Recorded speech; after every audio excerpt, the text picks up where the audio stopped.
The quintessential American superhero, the one who helped forge the genre, returns to the multiplex this weekend. Superman, the latest iteration called Man of Steel, explores the birth of the character, why he came to Earth, his inner conflicts growing up, and how he resolves them.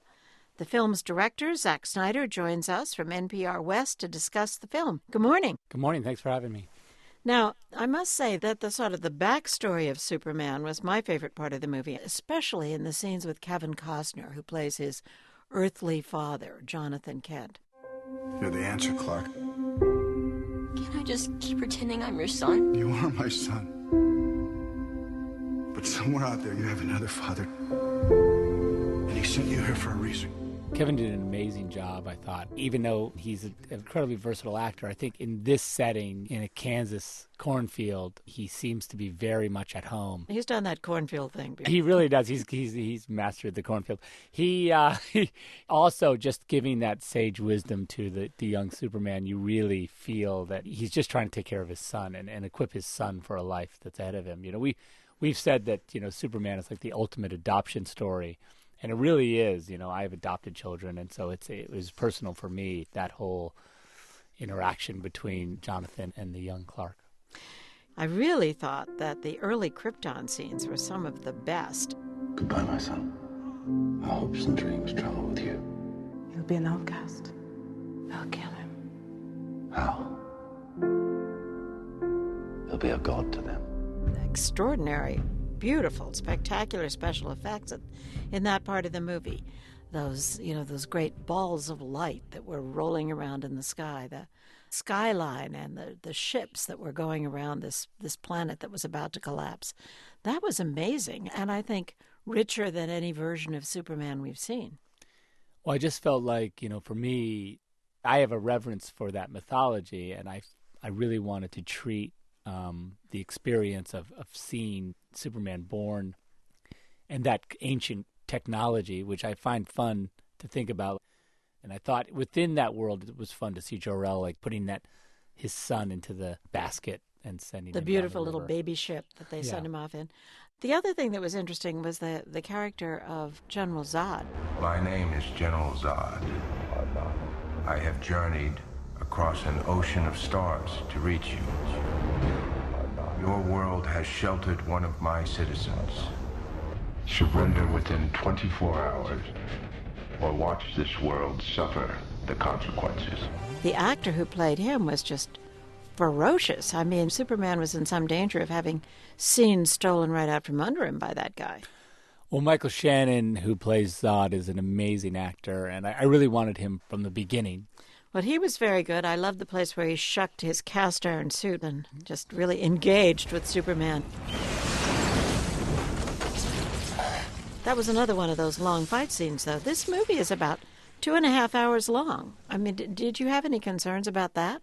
I guess at the beginning, and when we first started the project, the thing that no one had seen is what the real true consequences of Superman fighting within our world would be, battling another Kryptonian, another superhero of his equal strength. And that's really where, sort of philosophically, the scale of what happens.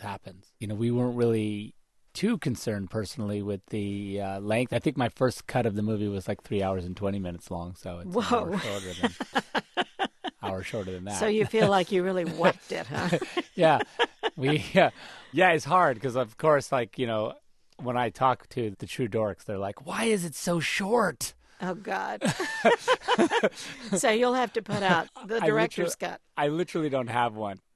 The Superman costume, that's always kind of an interesting thing. People talk about the symbol on his chest. What's the S stand for? It's not an S. On my world, it means hope. Well, here it's an S. Of course, the real change in this film is that his underwear is on the inside of his costume. It's quite a big deal. I was going to say, did you have lots of meetings about that? The cool thing about being a movie director and a slight dork is that you get to sort of play around with the superhero, with the Superman costume in this case. But what we wanted to do with the costume is make it feel like it was based on, this alien technology and culture. And so that when he wore it, it wasn't like a thing that, his mom sewed out of a blanket or anything like that, which is some of like the TV show did look like that. Yeah, it's like they just sewed that. She just whacked this costume up for him.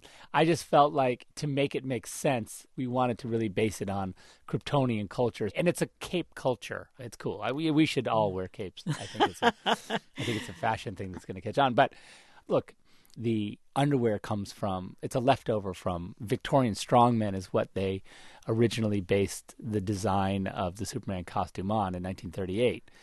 And so I feel like we've moved on a little bit from that era of modesty. Like I feel like we've moved on from that. It was so last century. It's a little bit. Well, let me ask you about the people you had in this movie. I mean, you had some really superstar actors. I really credit the power of Superman himself, because I think every one of these actors, Kevin Costner, Diane Lane. Dusty! Mrs. Kent, I'm Lois Lane from the Daily Planet, and I'd like to talk to you about your son. Amy Adams, all of them, just calling them and saying, listen, you're on my wish list of guys I want in my movie. It's a Superman movie. And they say, let's talk about it. That sounds fun. And, every single one of them was either a fan or understood sort of the significance of Superman and, really wanted to participate. I think in our collective psyche, Superman has a place that's pretty strong. Zack Snyder, thank you very much. Thanks for having me. That was fun. Zack Snyder is the director of Man of Steel. It opens today.